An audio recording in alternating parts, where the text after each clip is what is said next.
Good Monday morning, everyone. Happy late Mother's Day to all of the fantastic mothers out there. I didn't get a chance to thank you personally, but thank you for being fantastic mothers and happy late Mother's Day. But you guys know me, Amy, here with Fern, Russell, and our guest today is Corine La Font, and we're listening to Author Talk. So you guys, hey, how are you guys? What is up, everybody? I have missed you. I'm exhausted. I know. I am too, but I'm pretty excited because I think Corine sounds pretty intense. I think we're going to have an intense information-filled podcast It's today. going to be a lot of fun. I want to interject here. And same. I am not only a mother on one day. Every day for me is Mother's Day. Okay? So I am having a party and celebrating every day. Just to let the world know. Every day Mother's Day is a nightmare thought. Because I become a slave on Mother's Day. My wife keeps saying, well, it's Mother's Day. It's Mother's Day. It's Melinda works hard. You do that, Melinda. I love it. She should do that more often to you, Russell. Right. Well, Melinda, I celebrate my unbirthday every day. Of course, every day. Every day is my unbirthday. Every day. I celebrate. Remember Alice in Wonderland? A very merry unbirthday to you. Oh no! Don't let Fern start singing, or we'll lose all our viewers. Fern did something cool this weekend. So Fern, tell us about your weekend. Well, I was at DegaCon in Dayton. We were there selling books. We got to meet amazing new readers and amazing fellow vendors. We got to see people we hadn't seen in ages. So it was really nice.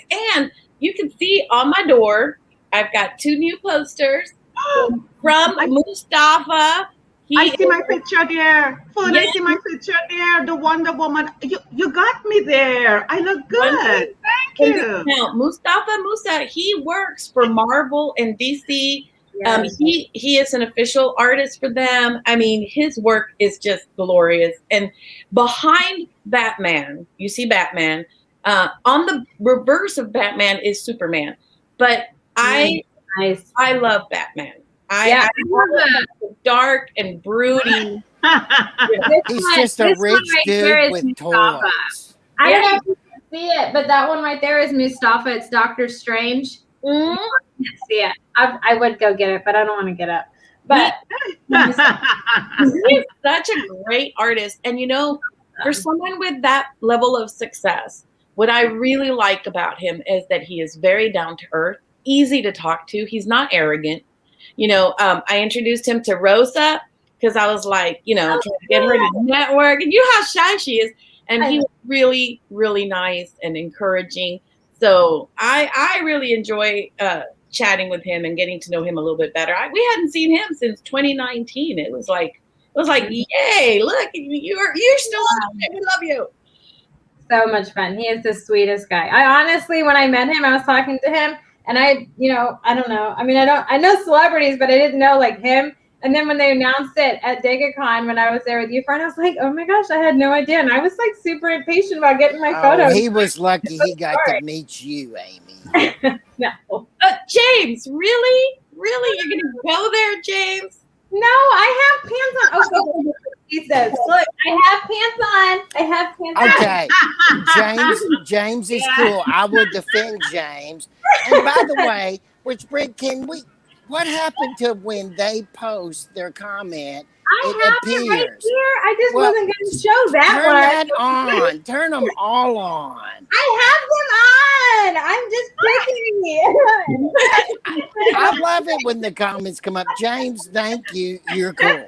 James is a cool guy. I was wondering the same thing. Does she have on pants? I have pants on. Is there a reason why she will go get that? Other than just, I didn't want you to like watch me go get it. Like then I feel like I'm like on the spot and I need to walk like a runway model or something. So I was like, I don't want to get up. I thought it was because she was holding one of her babies down with her feet so they didn't jump up. No, I have done that. I've done that, but no, not today. Not today. So Russell, what did you do this weekend? I spent the whole weekend, 3 days, in fact, walking the beach with the water floating over my feet. Spent the whole weekend doing that. Nothing but that. See, That's why I'm so red. That is the kind of nature I can do. I can do Yes. beach nature. Beach Yes. work. Yeah. Yep, the beach is good. Corine, what about you? Just quiet. There's a lot of rain here. Actually, I'm looking out my window and it's about to rain again. We have been having just lots of rain. So it's very wet, not really conducive to be outside, but I'm enjoying it being inside. It's quiet, cool. The weather is just perfect, and just having a somber time and hanging with you guys. That's what it is about. Yes, you're hanging with the cool folks. The cool folks. Yeah. We're very glad to have you, Corinne, and we're very happy that you're going to be presenting for the Houston Writers Guild. Yeah. That's around the corner. We are so excited. Yeah. You have so much knowledge to share, my friend. That Really? I know you. Fern, tell us about that event coming up. So the Houston Writers Guild Conference, June 11, 12, and 13. June 12, we kick it off with Roger Leslie, who is just magnificent. He is just one of the most beautiful people. Yeah, didn't Sandy stalk him for like a year? We all stalked him. What are we talking about? We love Roger. Yeah, I stalk him. Roger has his own publishing company, and he publishes a lot of nonfiction. So if you're a nonfiction writer, you really want to know Roger. He is a really great publisher. He's a very, one that you can really trust. And he's one of the most, people of great integrity that I know. I just love him, And so he's going to kick it off. And then we have John Simons, who was the creator of Comic Palooza. In 3 years, he took it from a small event that he was hosting. Jan, I hear you. I've got me my coffee, girl. Trying to wake up. But he started his Comic Palooza in his comic book store, and in 3 years, it was having to be hosted at George R. Brown because it had grown that much. So. Yes, Sandy. That's how it works. I think Sandy has like 3 or 4 court orders against her stalking people. I mean, Sandy. 3 or 4. Gee. Cor, I love Cord's laughing. Yeah, she likes a lot of people. But before Russell, what is this to add another one? What is it to add another one? I mean, if she already has 3 or 4, I mean, Well, I think Roger's one of them. Sandy, okay, it's the biggest compliment you can give to Sandy. That's but no, before we popped on to go live with you guys, we were having a very interesting conversation about social media, especially about Clubhouse. So on Through the Eyes of Authors for the month of May, we're going through, social media marketing made easy. And so last Monday, if you missed it, we just did an introduction into what exactly social media marketing is and why you should be doing it and kind of what it looks like on each platform. This evening, we're going to be talking about the research that goes into creating your strategy for marketing on social media. And it doesn't really have to be super time consuming or anything. Fern's going to be on tonight. She has some great articles and information to share that we're going to kind of piggyback off. But remember, it's super informal. There isn't really a whole PowerPoint to it. It's more conversational because we want to make sure that you guys are understanding and can implement this. So we share our screen a lot and walk you through some of the things that are difficult for people to kind of get hung up or give you examples. So it's more of us sharing our screen, making sure that you leave Monday night knowing how to do what we talked about. So very informal. There are no stupid questions. Social media marketing can be very difficult. So bring all of your questions and definitely a pen and a notepad because you're going to need to write stuff down. But we were talking with Corine earlier about Clubhouse, and we kind of got off on this subject. I called Clubhouse. You actually got in a good argument. The viewers need to hear this argument. It was good. So we were talking about Clubhouse and how it's very live in the moment. Just to kind of recap here, it was very, live in the moment. Nothing's recorded, and I classified it as a social media platform that's not really social. And so me and Corine kind of started going back and forth behind it. So Corine, how do you view Clubhouse? Well, let's start off by me saying I do not have a Clubhouse account, so the owners are not going to like me. But it's I don't new. either. It's okay. It is new, and I see a lot of people are jumping on it. And for me, my personality is not to run behind, the shiny object things. So Right. anytime something new comes out, I'm not going to just rush and say, "Ooh, I need to be on that. Ooh, I need to have one of that." No, that's just not my personality. But other people are using it, and yes, it has some curiosity in my mind. I wonder what this is, but the thing is I stick to the things that works for me. So like the Facebook and the LinkedIn and stuff like that. But Amy was saying that she doesn't consider it to be social, and from what she described to me, from what she knew, is that it is a platform that allows live, when live events are happening, the speakers and the engagement happening at the same time. So there are no replays, you cannot come back to watch and so on. So I was saying to her that creates a situation of importance for people who are attending. So, for example, if I attended an event in Clubhouse, I could say to Amy, "Hey, Amy, you missed out. Hey, Fern, you missed out." So it makes me feel, oh, well, I guess people might feel important because they attended something that Amy and Fern did not attend. So I know more, or I know something that Amy doesn't know. Yeah, you have the exclusive insight there. Yeah. Exactly.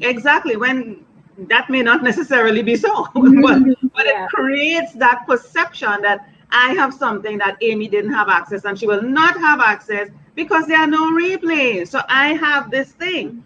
So it creates that, and I think that is probably the thinking behind it, the whole building of the platform. Now, Right. Amy was saying that it's not social, and I said to her, hold on. All platforms have its own purpose, reasoning, thinking, and so on behind it, driving it. And the thing is, it is social because if there is engagement for a particular period of time, it is social because you come in, I talk to whoever it is, I engage with the speaker, the other people who are there, and I move on. Now, Amy is thinking it's not carrying on that get to know you, get to like you, I want to connect, It's more it's not, networking. It's yeah, more business fight. I'm in, I got what I want, I'm out. but I'm only talking to you because I need this information. I want to build a connection, referral, whatever, and then I'm bouncing, right? I'm out. But that's what the nature of the beast is right now. Everybody's just like, hey, I don't really need to know you. I don't need to know you have how much kids and your husband and where you eat and what's your favorite meal. I just want to connect with you. What can you do for me? What can I do for you? Let's keep this in. That's more of a business networking. I'm building my business kind of thing. That's not really social networking, right? So Yes, like, I agree. It has more of a business slant to it, but it has a purpose. And the thing is, it is still social for those people who consider social to be that way. Yeah. So that's how they socialize. Because if you consider, I would classify it as the new meetup. Everybody remember Meetup, and they used to like go and meet in person or do live events, on Meetup. That's, I guess, how I would classify Clubhouse. And I never classified Meetup as a social event because it was more just, or not a social event, a social network, because it was more about hosting speakers or events. So it's more of an event platform. I guess is a better way of classifying it. But so then what that is saying, Amy, is that Clubhouse is not for you because your purpose is to get to know people. It's more than just the business. I want to get to know you. I wish I could be on Clubhouse. I'm not on Clubhouse because I don't have an Apple. Like Amy's a hustler, Corine. That's what's going on. I would be on it. I would be on it, and I would engage and be like, "Hey, girl, how are you?" Can I ask a stupid question? You said there's no stupid questions, but I don't believe that cliche. But you've skipped ahead. I'm behind. When did Clubhouse happen? And where do I find it? I mean, you have to be invited to Clubhouse, right? So reach out to Sandy or Fern because they can invite you to Clubhouse. You have to be an Apple user. Oh, so I have friends that haven't invited me. That's why I don't know about it. Yeah, your friends have not invited you to it. But it's an exclusive platform in that sense, is that right now it's only on Apple and you have to be invited to be on it. So I'm very jealous of my Apple friends because they get to be on this platform and I don't. So I live vicariously through you guys. So I guess it kind of feeds off of Corine's point of it's like exclusive content. So I kind of see it as like if you are a speaker or you have webinars and courses that you offer all the time, you can kind of funnel people to your Clubhouse and give them an exclusive deal or whatever live in the moment. It's only good while I'm talking and then it goes away. That's kind of the benefits that I see of that social media platform. I put that in quotations. I guess that would be the benefit that I would see for that platform, I guess, in a sense. But hold on there, Amy. You said it's connected to Apple. And as you talk more, I'm learning a bit more about it. But isn't Apple, from what I understand, connected with iPhone, Apple and iPhone? And so iPhone people, makers, creators, this is the thinking behind their whole product. It's exclusivity. Everybody wants to have the first iPhone that comes out to make them feel, ooh, I have this. Ooh, I have that. So it's exclusivity. That is the whole premise. Capitalizing on that for sure. That is the premise of Apple. And so everything they have is about that. Yeah. And one of the big issues that I have with Clubhouse is because it is live and you cannot see it later, you really have to think about what do you want to present on it and at what time. At what you really have to explore, at what time is your audience going to be available? Because the only reason I'm on it is because I was invited to a Clubhouse chat about the future of publishing. And, we didn't have that many people join us live. And I think it was because it was kind of in the middle of a work week day. But the people who are doing publishing maybe full time were the ones who were kind of target there. No fun. I am going to jump in here. Here's what. You are coming from what you're used to and what we are used to. Consider your target audience, the time. After they put the kids to bed, they come from work. When would be the best time, so on and so forth. Remember, this is exclusivity. It's the reverse. You have to make the time. You think this is important, you make the time. You get rid of Russell. You get rid of Russell. Amy, you had a date with Russell. Forget it. Cancel the date with Russell. Where did you guys find Corine? She brings energy, like burst of energy to this. I love it. Forget the date. Forget the date with Russell. Find an excuse and say, Russell, I got to I don't disagree with you, but I don't 100% agree with you. You better not disagree with her. Wait, hear me out. This is a good thought, I think, but maybe it's just me. So I feel like if you're wanting that exclusivity and, to get people on to do an offer, you need to do it when most of your audience is online. Because if you only do an exclusive offer when none of your people are on, it's a waste of your time and you're not getting sales. You're not getting anything like that. So you need to know when your target market is or nothing's going to happen. No. You don't need to have the majority to start yapping. There will be people who are not like you and us who are going to jump in on that Clubhouse. And all they need, because they're not going for the large numbers, exclusivity is not about the masses. It's about the few. It's about the few. Hold on. It's about the few who have this particular thing in their hands. And once they have this particular thing in their hand, they can say, hey, I got this. You missed this. And all they need to do is start talking. They don't need a majority. They don't need a majority. They need the few. So you're thinking, oh, consider me. I am special. No. They are not concerned about what you think about yourself. They know who they're targeting, and they know the people who they're targeting will get rid of Russell, end the date with Russell, forget Fern, throw Amy under the bus, and attend that thing because they know that I, Corine, want to be special and say, I was there. Yeah. You were not. And it's a different psychology, sweetie. It's a different psychology. I have a degree in psychology. I totally understand that whole thing. Yes. I just don't necessarily, that would not be for me. This strategy. That's just me personally, though. That you know, hey, do what you. That's just me personally. But I know, Corine, that you're speaking at the Houston Writers Guild, so I'm going to kick it on over to Fern. So let's talk about Ready, Set, Pitch. So I can, you know, I need to regather myself here. So I'm on over to Fern. I threw her under the bus. I threw her under the bus. I'm okay being thrown under the bus. It's all good. I'm going to talk about Ready, Set, Pitch, because I know you're talking about some awesome stuff for this coming event, June 11th through the 13th. So I'm going to kick it on over to Fern. Oh, yeah. Well, okay. So as I was saying, we have it June 11, 12, 13. Corinne will be with us. She's going to be doing a session on marketing like an expert, knowing how to do this right. And as you can see, she knows her stuff. She understands the psychology behind some of these things so that you can really target your audience, you know. And we're going to have the wonderful Jessie, Jalen Ells. She's going to be talking about hooking up with non-writer groups. That are going to be, you know, kind of your audience for your book and kind of getting connected and networking for readership. You know, we all network as writers, as professionals. We network with each other, but we need to expand those networks to find readers. So she's going to be talking about that. We've got the wonderful Tex Thompson coming.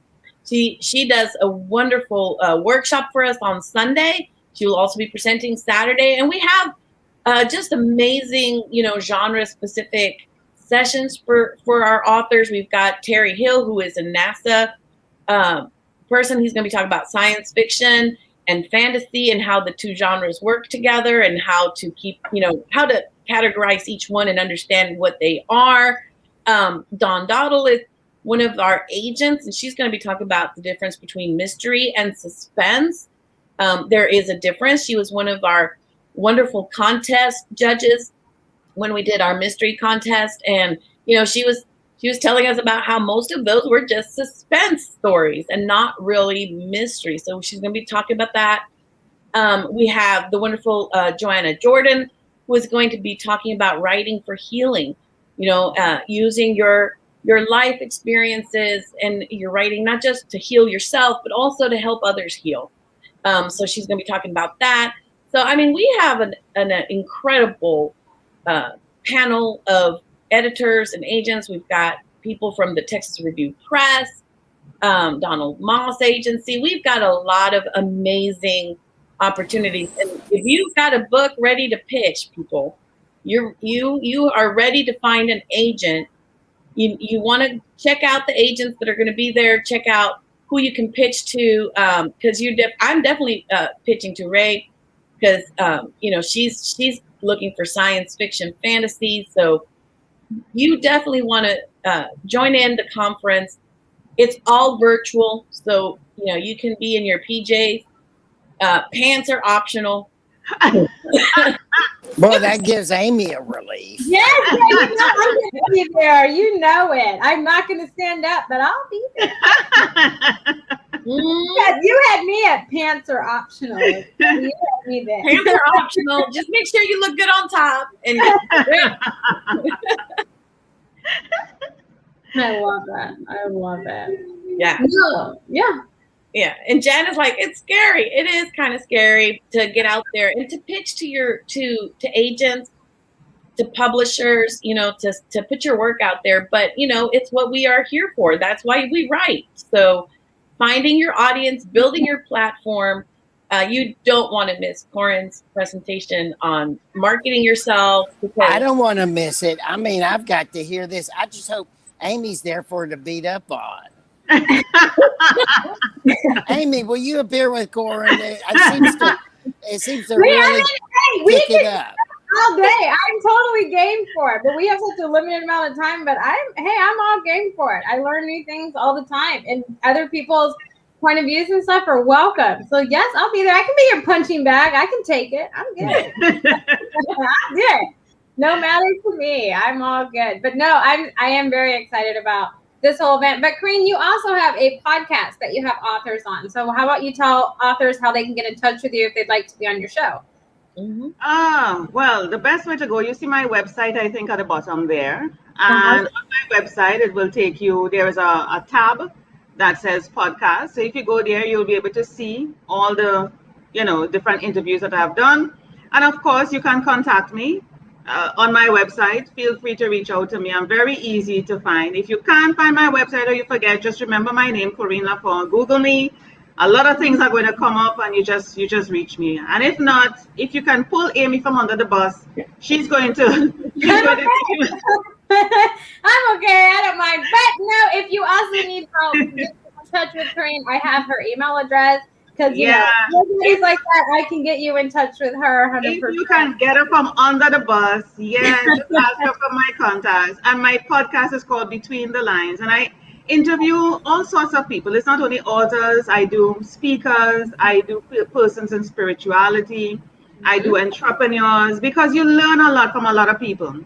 And you will hear, and the conversation that we have is much like this. And as a matter of fact, when I come to the Houston Writers Guild next month, which is actually about exactly a month away from today, I'm thinking about it, and I really don't want to do a presentation. My format will not be a presentation to say, PowerPoint slides. I like engagement. I like to hear what people have to say, what they're going through, and just come in there, just come in there like what we're doing now, so that I can answer the questions, and other people can say, hey, they have done that. This happened for them, this didn't happen, and just come in there. So it's going to be very intensive, like how Russell is saying he's enjoying this. Very intensive, and just engage. Just really engage. That's what you will be expecting. Yeah. It's going to be good. I mean, this is a great opportunity. It's not expensive at all, and to get really expert help on these subjects, and knowing how to connect, knowing how to network, knowing how to brand yourself, and creating that author platform for your book and for your speaking, because that's the other part. Like you're talking about your podcast. That is the best way to get your message out there, to get your book out there. And it's not just all about my book, but it's about what are you trying to what is the takeaway? What's the takeaway from your book? What do readers walk away from with it, and so I think that's the key thing that you bring to it, Corine. Yeah, thank you so much. I appreciate that. Well, I certainly enjoyed the interview we did. I mean, we totally talked about all kinds of things, which is awesome. Yeah. No, I literally have fun. I'm enjoying this. Seriously, I'm enjoying this. This is fun. The only thing I'm missing, my cigar. I don't smoke, but I'm willing to try a cigar. You should. It's awesome. You don't have to inhale, which is what I like about the cigar. You don't inhale. You enjoy the flavor, enjoy the smoke. Oh, so I can just look. I can look cool. That's part of the exclusivity. I can look cool. Yeah, that is my cool thing. It sort of happened from the COVID. Because now I can be smoking while I'm here with everybody, because I'm not like bugging anybody with my smoke. So that's my thing now, And Russell, are you inhaling? What are you doing? Well, Fern inhales. Trust me, I've smoked cigars with her. She's a great editor, but sometimes hey, don't be throwing Fern under the bus, okay? I can't help myself. Everybody take a turn under the bus. I can't. I hope you come back. Yeah. This kind of energy, I would love it if you would come back. Amy in the knows. future. Listen to me, Russell. Amy and Fern knows. They just need to email me and say, Corine, can you do so? Well, they don't invite me to anything, so I'm going to have to get that. I'm going to have to remind them, because I don't get invited to anything. I'm not on Apple. I can't invite you. I invite you. Sorry, Russell, you're not special. Accept it. You're not special. I know. My wife tells me that all the time. You're not special. We invite you to all kinds of things. I don't know what you're talking about. We love you. Russell, don't you worry, sweetie. Don't you worry. Just ask Trust Amy. me, I'm not that worried. Oh, Russell, you should be. You should be worried. Yes, you should be. This is fun. This is fun. No, Russell, I'm looking forward to the Writers Guild Conference. It's going to be fun. Yeah. I have no idea what I'm going to say. Honestly, I have none. I'm blank. So I if you're think people listening to believe this, that. I think people believe that. yeah, I have no idea. I have no idea. I have no idea what I'm going to talk about. Before you cut us off, I need to do the YouTube thing. Oh yeah. I am just waiting for people to show up, and then I'll know what to say. Well, and that is really a wonderful thing, because then you can really help the people who are there. Yeah. Which is really more powerful, as far as you've invested in coming to this conference, you're going to get what you need, because the presentations are tailored for you, and the speakers are going to be helping you with what is the issue you're having, as far as marketing and stuff. So, yeah. And I prefer to be, on the ball, on point, right in the moment. And it also speaks to your knowledge on something. When persons, not that I'm trying to put anybody down, there are times and place for a PowerPoint where you can be guided and you stick to that. I like to be interactive. Ask me anything, on the spot. I'm ready with an answer for you. If I don't have an answer, I say, hey, I don't know. I'm not familiar. Just like I said, I didn't know Clubhouse. I don't have an account. I was guided, and based on that, I was able to give my own interpretation and feeling on it. Yeah. So, yeah. No, I love it. Russell, talk to us about YouTube. Okay. If you are not subscribed to our YouTube channel, we ask you, if you're watching today, to go over to our YouTube channel, watch this video over there, push a like, subscribe, and it will change the algorithms to allow us to reach other people that may be interested too. So we're asking you to do that. And I hope we see Corine in the future, because she brings burst of energy. Yeah. That's why I'm practicing throwing Amy under the bus. If you practice doing that. You said burst of energy, not burst of pushing Amy. It's all good. I knew where she was going. It's all good. It's all good. But no, you guys, I love Mondays with you guys. You guys are amazing. Corine, I love talking to you every time. And I'll keep sending people to your podcast.